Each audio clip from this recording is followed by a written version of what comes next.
زما ټولو ته دا نصیحت دی چې په الله باندې یقین مضبوط ساتئ او امید ساتئ د هغه نه همیشه.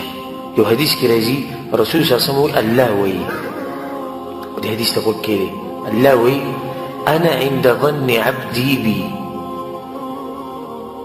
زه د بنده سره هغه څه کوم چې په ما باندې ګمان کوي. عجیبه حدیث دی. الله وایي چې زما بنده په ما باندې څنګه ګمان کوي هغه شان ورسره کوم. چې سړی اوس دا ګمان کوي مړه الله زما مرسته نه کوي او الله زما مصیبتونه نه حل کوي، الله یې په رښتیا نه حل کوي.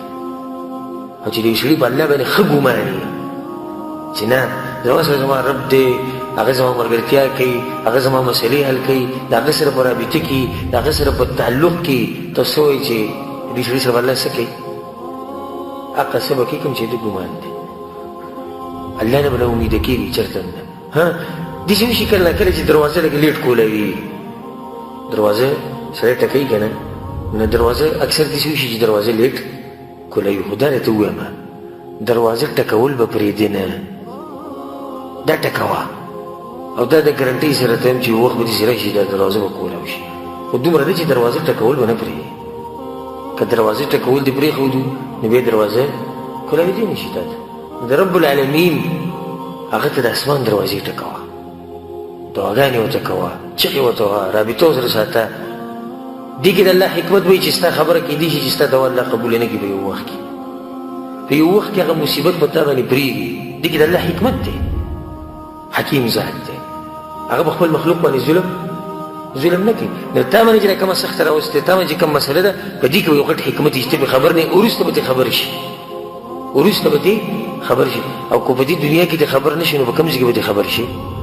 په آخرت کې چې کله تله ولګي او ته خپل تلې له راشي وګورې او د نیکیانو دا تله ستا چې ډکه پرته وي او لږ زموږ تلې ډکې کې نیکیان، ته به تعجب کې شي چې دا څنګه دومره نیک عمل خو ما چېرته نه دي کړي. نو تا ته به وویلی شي چې دا هغه مصیبتونه کوم چې په تا باندې راغلي وو. حکمت ښکاره شو. مصیبتونو د لاسه الله ستا درجې اوچتې کړي په آخرت کې.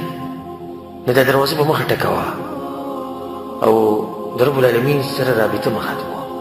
او چې د هغه سره دې رابطه ختمه شو نو ژوند دې ختم شو. او چې د هغه سره دې رابطه و نو ژوند به دې رسول صلی په حدیث کې څه وایي؟ مثل الذي يذكر ربه والذي لا يذكره مثل الحي والميت. کوم سړی چې الله یادي او کوم چې نه یادي، وایي د دوی مثال داسې دی لکه د مړ او د ژوندي.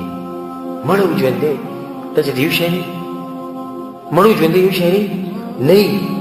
دغه شان کوم سړی چې د رب العالمین سره رابطه ساتي دی ژوندی، او کوم سړی چې د رب العالمین سره رابطه نه ساتي دی مړي.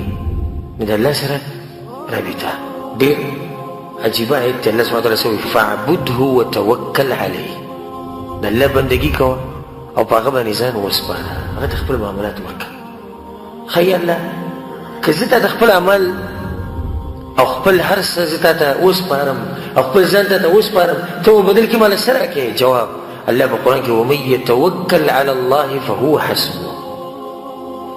الله وایي که چا په ما باندې یقین او ما ته ځان وسپارو او په ما اعتماد او زما د امیدو فهو حسبه، نو زه د هغه دپاره پوره یم. الله وایي زه د هغه دپاره څه یم؟ پوره یم. که دا ټوله دنیا ته پرېږدي او الله دې سره وي، ګټلې ده که بېللې ده؟ ګټلې دې ته ګټه وایي. رب العالمین ورسره دی. اوس که دنیا دې ورسره نه وي دې ورسره که نه، خو چې رب العالمین تا سره وي او دا به څومره عجیبه انسان وي، څومره خوش قسمته انسان وي چې رب العالمین دې یو سړي سره وي، د هغه ملګرتیا دې یو سړي سره وي، د هغه رضا دې یو سړي سره وي. دا به څومره اوچت انسان وي او دی به دنیا کې